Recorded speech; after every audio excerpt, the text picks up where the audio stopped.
Just 4 ఇంగ్రీడియెంట్స్‌తో ఈరోజు chocolate pudding cake చూపించబోతున్నానండి. అందుకోసం agar agar glass ఉంది నా దగ్గర. దాంట్లో కొంచెం వాటర్ ఏసుకొని ఒక 5 మినిట్స్ నానబెట్టుకోవాలి. అలాగే చాక్లేట్ చాప్ చేసుకుంటున్నానండి. అది పక్కన పెట్టేసి. ఇప్పుడు ఆ అగర్ అగర్ 5 మినిట్స్‌లో నానిందండి. ఇప్పుడు అది స్టవ్ మీద పెట్టి కరిగించుకోవాలి. సో, నేను ఇలా స్టవ్ మీద కరిగించుకున్నాను. అలాగే ఇప్పుడు పాలు తీసుకున్నానండి. 500 పాలు ఎంఎల్ పాలు. ఆ పాలల్లో కరగబెట్టుకున్న అగర్ అగర్, అలాగే మనం చాప్ చేసుకున్న చాక్లేట్ వేసుకోవాలి. అలాగే 50 గ్రామ్స్ షుగర్ గూడా వేసుకోవాలి.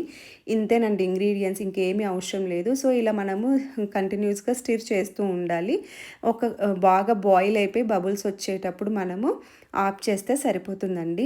ఇప్పుడు చూపిస్తున్నా కదా! ఈ స్టేజ్ వరకు ఉండాలి. ఇలా బబుల్స్ వచ్చేంత వరకు ఉండాలి అంతే.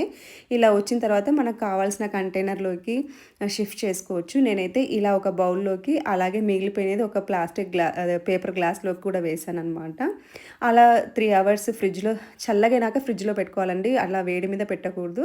నేనైతే చల్లగా అయిన తర్వాత ఫ్రిడ్జ్‌లో పెట్టుకొని 3 అవర్స్ తర్వాత తీశాను. సో, ఇలా కేక్ షేప్‌లో చాలా బాగొచ్చిందండి. టేస్ట్ అయితే నిజంగా చాలా బావుందండి. నేను ఇలాంటి రెసిపీస్ ఇంతకుముందు చాలా చేసుకున్నాను కానీ, ఇది మాత్రం చక్కగా టేస్ట్ షుగర్ అవి చాలా కరెక్ట్‌గా సరిపోయాయి. టేస్ట్ మాత్రం చాలా బాగా కుదిరిందండి. సో, చెప్పా కదా! గ్లాస్‌లో కూడా వేశాను, పేపర్ గ్లాస్‌లో అని. ఇది కూడా గ్లాస్ షేప్‌లో అస్సలు కొంచెం కూడా కదలకుండా నీట్‌గా ఉంది. పిల్లలు ఆ షేప్ చూసి చాలా బాగా ఎంజాయ్ చేశారు. బావుంది, బావుందన్నారండి. హ్యాపీగా అనిపించింది. పిల్లలకి నచ్చితే అంతకన్నా మనకు కావాల్సినది ఏముంది చెప్పండి. సో, ఈరోజు రెసిపీ ఇదేనండి.